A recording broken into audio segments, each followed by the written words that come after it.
Welcome to Healing Your Families. I'm Emmylou Penrod, and I help you as a parent go from that frustration, stress, and overwhelm to calm, confidence, and joy so that you can achieve the quality of family life that you desire.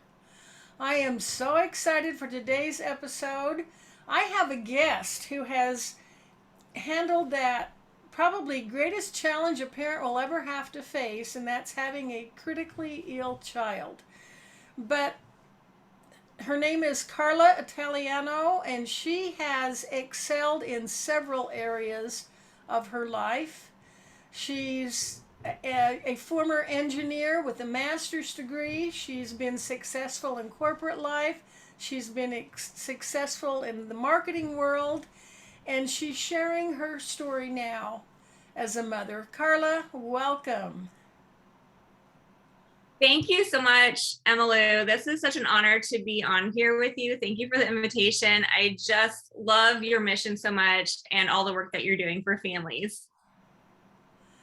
Well, I'm excited to have you come and tell us what you learned. That I think that's the most heartbreaking news a parent can hear is Yeah, when their child is. So tell us about it. Tell us about your journey and what you learned along the way. absolutely. Thanks. I would love to. And so to give you a little spoiler alert, my daughter is doing great today. She's doing fine, which we're so thankful for. But our world was totally turned upside down when she was 5 years old and she was diagnosed with leukemia.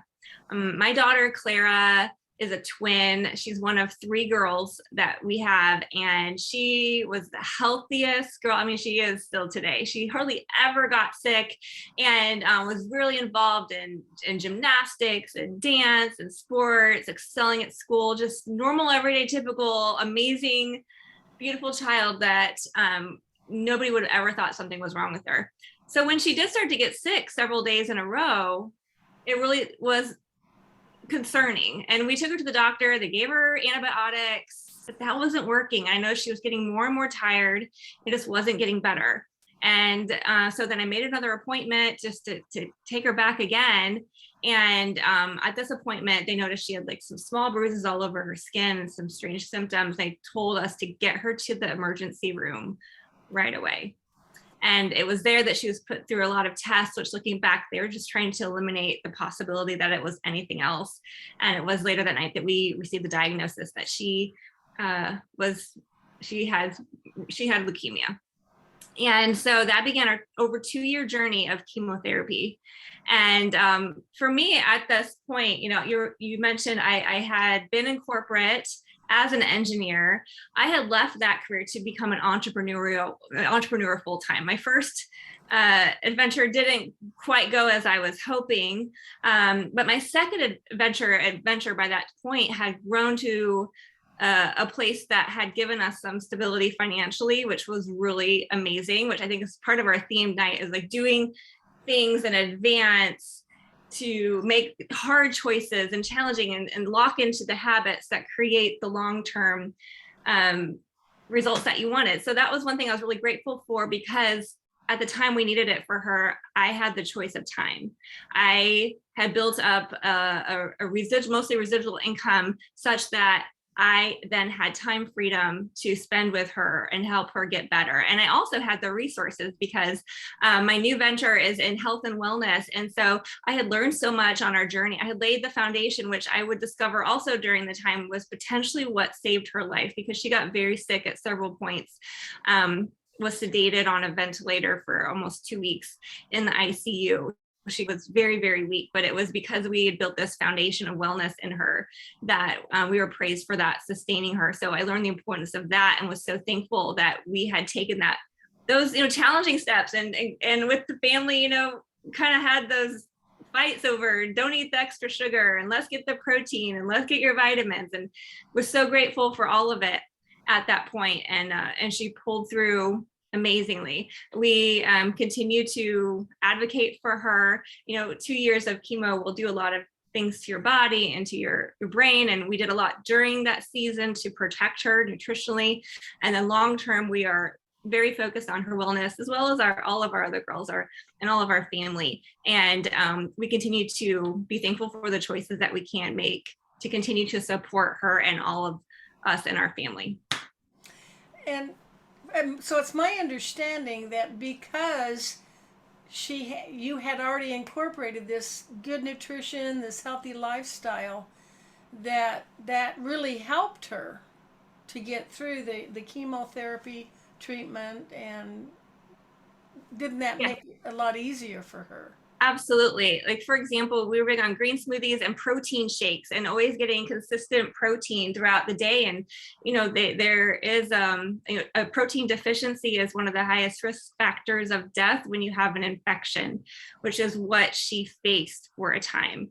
And it was the extra work that I had done and gone in and gotten some, natural practitioners in addition to the conventional healthcare that we were getting, that they were looking at what we're doing, like, oh my gosh, you were doing this already beforehand. Like, they were seeing it as part of her healing, but they're like, wow, this just meshes perfectly with her body and what she needs to strengthen. We, of course, elevated a lot of things that we were already doing, but yes, because we had and we're not super strict, and like, we have the birthday cake and everything, but because we had along the way made very healthy choices for our family, that did lay the groundwork for her wellness and potentially even her survival.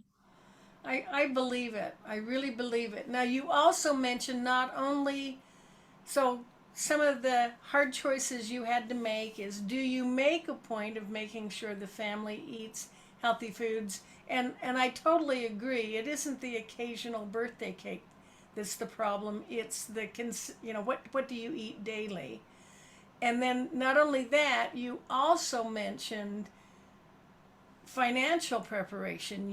Because you had made choices earlier to find a job that with residual income, you were then in a position.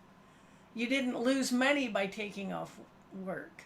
Right, exactly. And that was a hard choice because I have a pretty unconventional career now, what some people would consider. I'm a network marketer, and that has a lot of stigma because there have been history of people doing it the wrong way, but it's a profession and an industry and a business model that I love. But choosing that way, especially coming from corporate, a lot of people didn't understand, even my family. Of course, then I start to get recognition and actually see real money, and they're like, oh, this is an actual thing, and she's not chasing me around. And like, okay, I get it, this is legitimate. But in the beginning, especially, that was a really hard choice, but I'd never been more thankful than in that time. And my husband, he still works a corporate engineering job. That's how we met. But when it came to this season of our life, the company was great in holding on to his job and allowing him to take whatever time off he needed. However, much of that time was unpaid. And so during that season of me stepping back, my income actually went up while his income went down. But what that allowed us was his ability to take time off.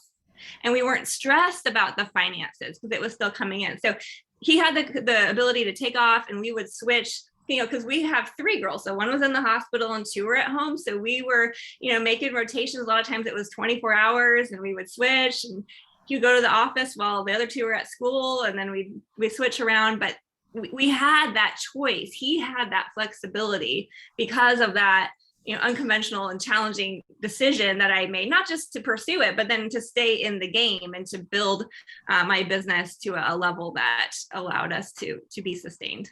Well, I'm seeing a couple of other decisions or choices that you and your husband made. He must have been a valued employee. He must have contributed enough value to the company that they were willing to get flexible, and even though it was unpaid, they still allowed him to take that leave, allowed for that situation. But there was also, I'm looking at the choices you made in your relationship with your husband. Whatever happened, choices you made before contributed to this very cooperative relationship of filling in as needed. And I think I'm thinking it must have taken quite a bit of communication to work that out. Yeah, that is true. And I will say that it is during a season of a childhood having a child having a diagnosis like this that a lot of marriages do not endure.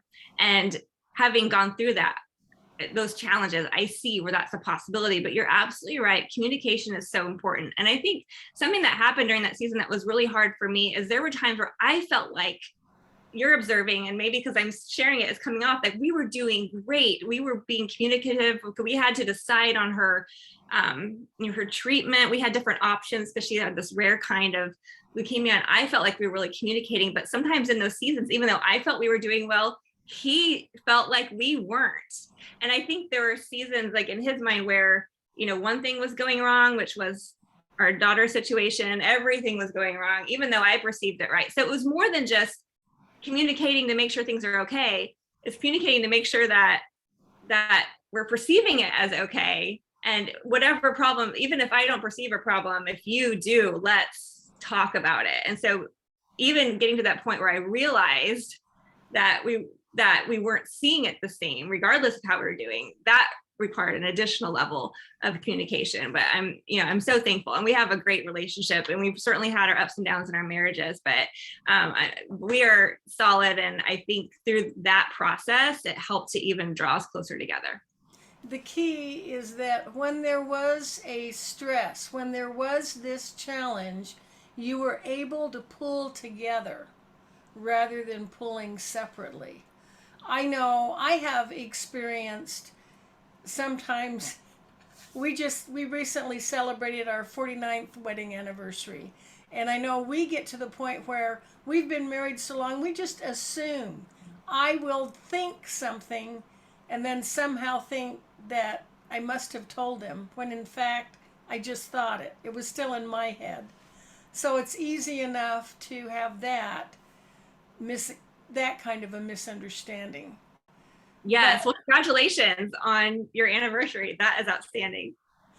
But then also there was more to your life than your daughter. And it has to be as critical as your daughter's health is. I think there was still time you were nurturing that relationship with your husband. You were nurturing the relationships with the other two daughters. I'm sure you still had to maintain the home, pay the bills, get the groceries, right? Yes. I remember just craving normalcy, and sometimes going to get the groceries was nice. It was a break, and I would see people doing normal things, and I kind of envied them. I'm like, oh, I want to be the mom whose biggest problem is that my toddler in the seat won't be quiet. Like, I longed for that, but then I also just enjoyed being out of the chaos of the hospital once in a while too. But yeah, and we were having to manage our relationships there, manage the home and the other daughters. But I also am thankful we were able to incorporate the daughters, her sisters, in our healing. There was when she was first diagnosed with cancer, this was all pre-COVID, but it was during flu season, and the hospital had a rule that child visitors were not allowed in the hospital during flu season. This really was concerning to me because Clara is a twin. She has a twin sister and a big sister. She'd never been apart from either of them overnight ever in her life. She was 5 years old.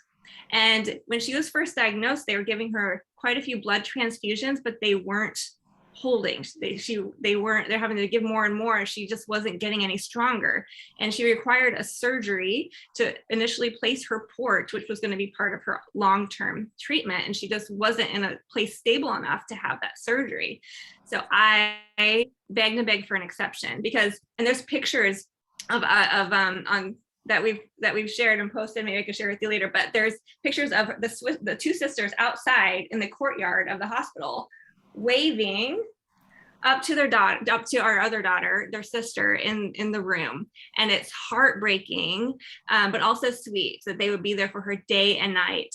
But finally, after lots of asking, they did grant us an exception. I asked for her to be able to see her sisters. They wouldn't allow them to come into the room, but they were able to meet into the waiting area and just be together and play together and talk for a couple hours. You know, after that, the very next day, she gained her strength enough that they were able to go forward with the surgery that she needed. And so for me, I love that they were part of her healing. And so, you know, and we share that story with them. So they know that, you know, and we try to communicate a lot and be, you know, like, Claire is really sick. She's our focus, but we love you too. And we're going to trade off. And I really made it a point to be present with them when I was with them, and then present with my daughter in the hospital, but then also say, like, Claire needs you. And we would also, when she was, you know, sedated for that time in the ICU, I knew that her brain was still working, her ears were still working. So I would record the voices of her sisters at home when I took my shift at home. And then when I went to the hospital, I would play them for her over and over again so that she could hear them. And I would read to her while she was sleeping and everything. And there's no way to know for sure if that was helpful or not. And she doesn't remember any of it, but I was like, anything, you know, emotionally, spiritually, nutritionally that I can do to enhance her chance of healing, I was all in. That is brilliant. And I know the subconscious is always listening. So I love that she could still hear her sister's voices. She could hear you reading to her. She probably heard the love in your voice. That is powerful. I just love that. Powerful story of the healing power of love. Thank you. Oh, here, and I do have a picture of during the journey. You can see she has a hat on because her hair had fallen out. This was us just kind of relaxing on the bed, and I snapped this quick selfie. But just a moment in time in our journey, and she's doing well today, which I'm really thankful for. Yes, and 2 years. So this is a challenge your family went through for 2 years. And in what ways did it help you draw closer together?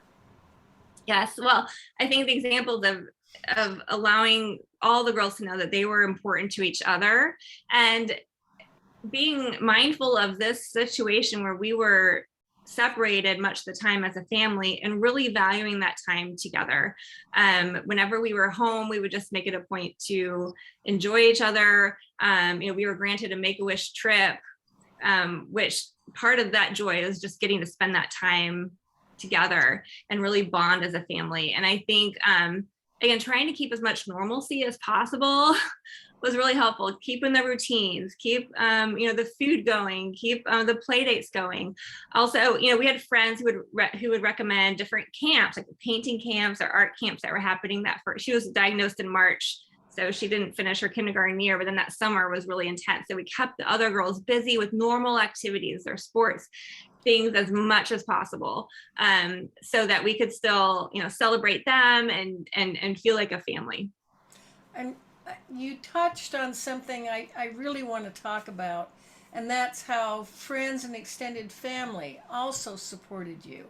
I think the most touching story I have ever heard is of the parents of a medically fragile child who really felt that they could never leave their child. They had not even gone out to dinner, you know, the two of them, for years. And a neighbor came to them and said, train me in how to care for your daughter so I can give you just a couple of hours to go out together. And what a beautiful gift, just getting that kind of support. What were some of the ways that extended family and friends helped you? Yes, seeing that support from community is so humbling because people really stepped up in a big way. Somebody started a meal train for us. They were delivering meals for us.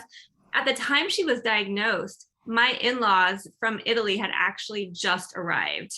So they were in town, and there's a bit of a language barrier because they don't speak much English. And so, you know, we had their support, but we need additional. And so my parents came as well. So we were surrounded by our family, but then people just flooded us with cards, with toys, with thoughts and mementos. And, you know, one of the simplest things, but was really meaningful to Clara, was how many people sent her cards. They would send her cards directly, and that moved me too.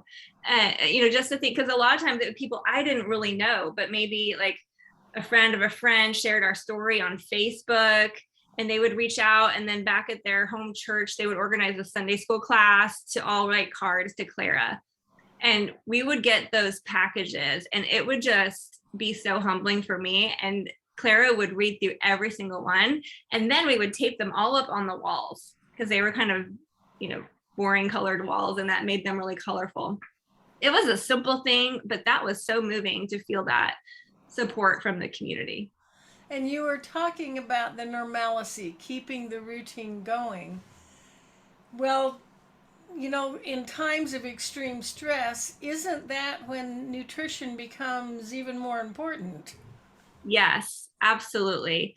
I am so thankful, even for myself, that I had that foundation of wellness going into it, because, I had a system of convenient foods that were healthy, like shakes and bars, such that even when I was nervous and didn't feel like eating, but I knew I needed nutrition, I had a way to get it. I was already in the routine. Or even, when I was tempted to overindulge because of my emotions, I had, something to keep that foundation. I'm still involved and just connected to groups. Like there's one called Momcology, which is just like it sounds. It's moms of kids who are in treatment or have been in treatment, or even who are bereaved, who've lost their children. And I would say one of the number one things that comes out of those conversations is those parents say, I wish I had paid attention to my self-care more. And I have to say, I had to shift my habits. Like I went from lifting weights in the gym to doing more yoga in the hospital room. And I went from maybe doing like all out affirmations to like listening to guided meditation. So like my habits shifted, but I had the habits that laid the foundation that allowed me to really keep my own health in check as I made her health a priority. I mean, and that's so important. And for her, I was cooking meals at home and bringing them and going to get the best that I could, because the options in the hospital are not really healthy. You'd think they would be for, cancer patients, especially. But as always, we should always be advocating for our own health, for ourselves and our family. And, I really found this to be the case for our family. I'm so thankful again for the choices I'd made along the way that led to that later. It's like, boosting our immune system and all the habits we can do, all the vitamins and supplements, the rest and exercise. It's not something we can like wait till we get sick. We're like, oh, I need to boost my immune system. No, it's the daily efforts and habits and nutrition and rest and exercise that boost it, that help us to stay healthy long term. So when you talk about the hard choices now equals more choices later, you're talking about those habits that you made the choice to establish these habits in your family, and once more they were getting enough rest, getting adequate exercise, eating the proper nutrition. And so establishing those habits meant, and then the habits with your work, with having the residual income, so you could still earn income even if you weren't working. Now, what have I missed? What are those habits you set, hard choices you make to set those habits?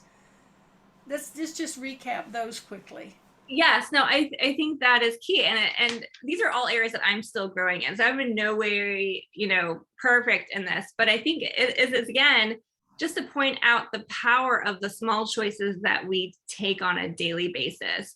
And it's simply those choices that are in alignment with the ideal outcome that we want, with or without a traumatic event, ideally without. So like, hopefully nobody else in this call is going to go through something like that. However, if we all keep in mind that ideal version of ourselves, that ideal health that we want, that ideal level of activity, ideal, even, a couple weekends ago, I was invited to go on a field trip with my oldest daughter to Washington, D.C. We walked so much. And I would say, even saying it now, I feel crazy, but it was a challenge. And it wasn't just me, like their teacher is a first year out of college teacher. He's like 21 years old. He was in fit, like a track star, went to state. He was sore for a week after that. We basically walked the equivalent of a marathon in 2 days, right? But it was because I had not only the stamina, but the confidence that I could do it because I work out regularly. I take care of my body. So it's not just during the bad times that we're looking for it. I had a choice to be able to go on that trip because of those daily habits, and sometimes the inconvenient habits of like turning down the thing that might not be in alignment and saying yes. And the longer you do it, the easier it is, right? I think mindset is such a key in this, and that's why I like to talk about what's the ideal version of ourselves: eating, exercising, doing, putting away for later, like building for income, etc. What is that ideal version? And do a little bit of that every day, and that's going to add up to more choices later. Beautiful, beautiful. And I want to expand that just a little bit to not only thinking of our ideal self. Of course, a family is made up of individuals, and everyone should set those goals, have that vision of becoming their ideal self. But also, what is the ideal for our family? What kind of relationships do we want to have? How do we want to work together when there is a hard challenge?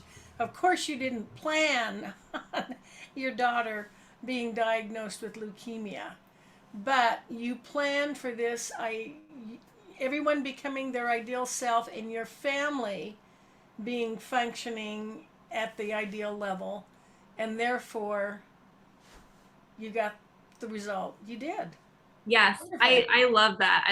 And you're absolutely right. It has to do with the family too. And even kind of revisiting our conversation about my relationship with my husband prior to this cancer diagnosis in our family, we hit a challenge. I mentioned when I started my business, it was a challenge even for family. He was one of those. He wasn't totally on board with me going all in with this, but that was where part of that communication came. But also in my own personal development, I realized what was happening is I could see that ideal version of not just myself, but of our relationship and our marriage.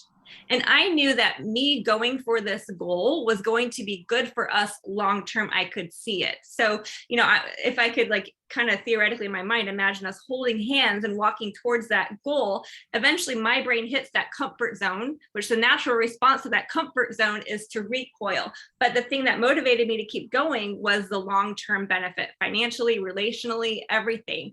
And so it was almost as if, and this is how I pictured in my mind, as like I didn't let go of him, but I like passed him a rope.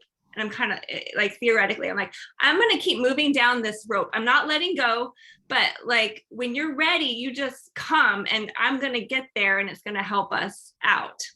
And that is kind of what happened, right? It's like I never let go of the relationship or gave up on it. It might have felt like it to him, but I was really communicating as best as I can. This is going to be good for us long term. And so we kind of had that practice of growing through comfort zone and communication, so that when it came to this additional challenge in our life, we knew we might have different ideas, but if we worked together, it was going to be okay.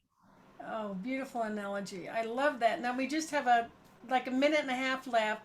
Tell us how your parents are going to want to learn more about what you're doing, and what's the best way for them to reach.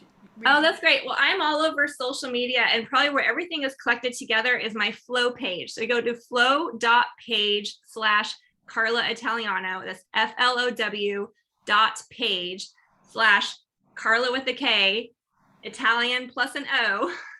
You'll find all my social media, my LinkedIn, my Facebook is probably where I'm most active, my Instagram, and also my link to my website and my business and the things that I offer as far as nutrition. Or just, reach out to me. My email address is karlaitaliano@gmail.com.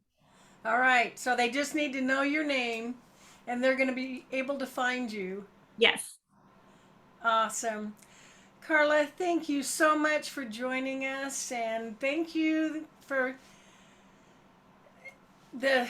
coming.